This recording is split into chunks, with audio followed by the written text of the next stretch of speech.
A young boy's voice requests the story, and an adult's voice proceeds to recount the tale of Vibranium. According to the story, a massive meteorite composed of the toughest metal known as Vibranium landed in the region of the Nile River's sources. This happened millions of years ago and affected the local plant life. In the Age of Humans, 5 tribes in the land of Wakanda fought over control of the Vibranium until a certain warrior was guided by a spirit to discover and consume a heart-shaped herb that had been affected by the metal. This imbued him with superhuman abilities, and he became the first Black Panther. While 4 of the 5 tribes accepted his authority, 1 tribe desired freedom. The Wakandans employed the Vibranium to develop highly advanced technology, witnessing the horrors of other nations and choosing to isolate themselves from the rest of the world. They concealed their technological advancement, pretending to be an undeveloped third world country. Sterling K. Brown plays Prince Njobu in Oakland, California,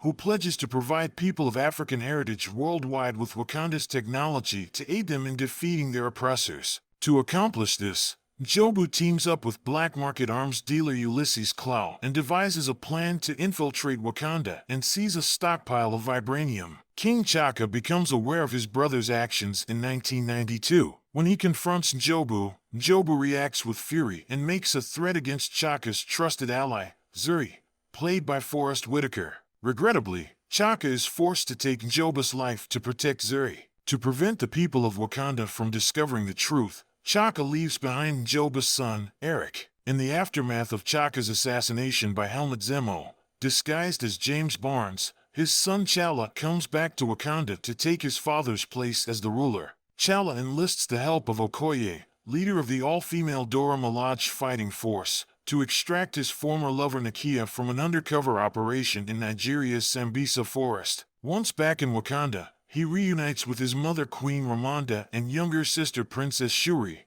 the country's current technological mastermind. During his coronation, M'Baku, the leader of the mountain-dwelling Jabari in the 5th tribe, challenges T'Challa for the throne. In a customary battle, T'Challa emerges as the winner, and he spares M'Baku's life. Klaue, along with Eric Stevens, a former U.S. Black Ops soldier also known as Killmonger, leads a gang in London that steals an ancient vibranium axe from a museum. Upon learning that Klaue has resurfaced in South Korea, Wabi, a friend of T'Challa who lost his parents as a result of Klaue's actions, urges the new king to bring him to justice. T'Challa, along with Okoye and Nakia, make plans to intercept Klaue at an underground casino in Busan where he intends to sell the axe to an unknown buyer. However, the mission goes awry when T'Challa discovers that the purchaser is CIA agent Everett Ross, and Klaue suspects that the whole deal is a setup. After the deal goes awry, a car chase ensues, leading to Klaue's capture.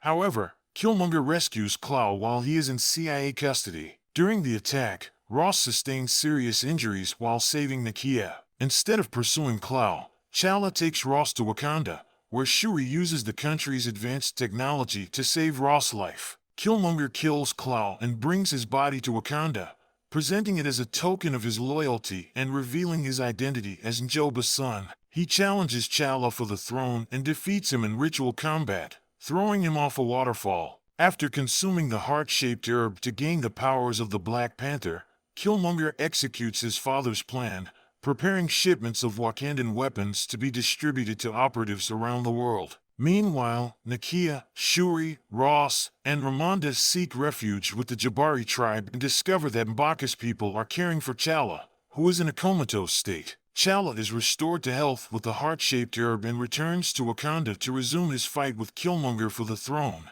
which was never officially decided since T'Challa was not killed or surrendered. When Killmonger refuses to cooperate, his claim is invalidated, and the Dora Milaje turn against him. However, Killmonger, now wearing his own Black Panther suit, resists with the border tribe. Shuri, Nakia, and the Jabari fight against Wabi, while Ross, guided by Shuri, shoots down the planes carrying the weapons. The battle initially goes poorly for T'Challa's side until M'Baku and the Jabari arrive to help him. The two rivals' fight takes them into the Vibranium mine, where the sonic devices disrupt their Vibranium armor. T'Challa manages to stab Killmonger, who asks to see Wakanda's sunset before he dies. T'Challa offers to heal him, but Killmonger prefers to die a free man, pulling the dagger out of his chest and passing away peacefully. After emerging victorious, T'Challa is recognized as the true king and M'Baku is given a seat in the National Tribal Council as a symbol of his allegiance. T'Challa chooses to break from the tradition of isolationism and establishes a Wakandan embassy in the United States,